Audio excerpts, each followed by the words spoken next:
যে কোনো আমল কবুল হওয়ার জন্য দুইটা শর্ত, দোয়া হোক, জিকির হোক, নামাজ হোক, হজ হোক, উমরা হোক, দুটো শর্তের একটা মিস হয়ে গেলে আপনার আমল কবুল হবে না।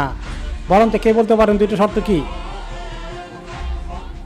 এক নম্বরটা ইখলাস, আল্লাহর সন্তুষ্টি, আল্লাহর কাছে কবুল হওয়া চাই। কেউ যেন আমার এটা নিয়ে বাহবা না দেয়, কাউকে দেখাতে চাই না। কাকে খুশি করব?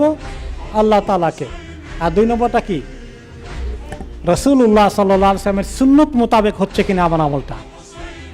অনেক বড় বিশাল আমল করেছি, কিন্তু রাসূলুল্লাহ সাল্লাল্লাহু আলাইহি ওয়াসাল্লামের সুন্নত তরিকা অনুযায়ী হয় নাই, এই আমলটা কবুল হবে না।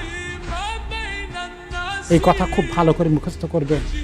নিজেরা আমল করি, দেশে আমাদের লোকজনকে শিখাই যে দেখো এই এমন আমল করো না যে আমল আল্লাহ তাআলার কাছে কবুল হবে। দুটো শর্তকেই ঠিক রাখতে হবে। অনেক সময় আমাদের মধ্যে ইখলাস থাকে না।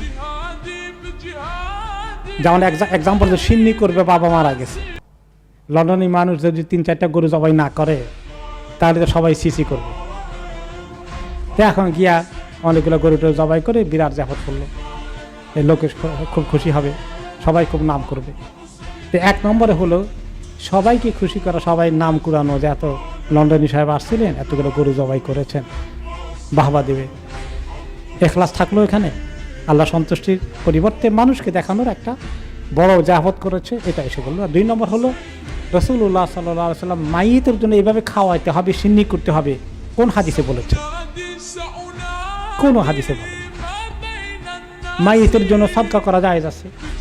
সাদকা গরিব মিসকিনকে আপনি দেন, এতিমখানায় দেন, যারা না খেয়ে কষ্টে আছে তাদেরকে দিয়ে আসেন, কাউকে জানাই না, আস্তে করে দিয়ে আসেন, অনেক কাজে লাগবে। তাহলে এই যে জিয়াফত খাওয়া, সিন্নি খাওয়াই, দোনোটা শর্তই মিস হয়ে যাচ্ছে। দুই শর্ত মিস হয়ে গেলে তার ইবাদত কবুল হবে, খামাকা পণ্ডশ্রম হয়ে গেল।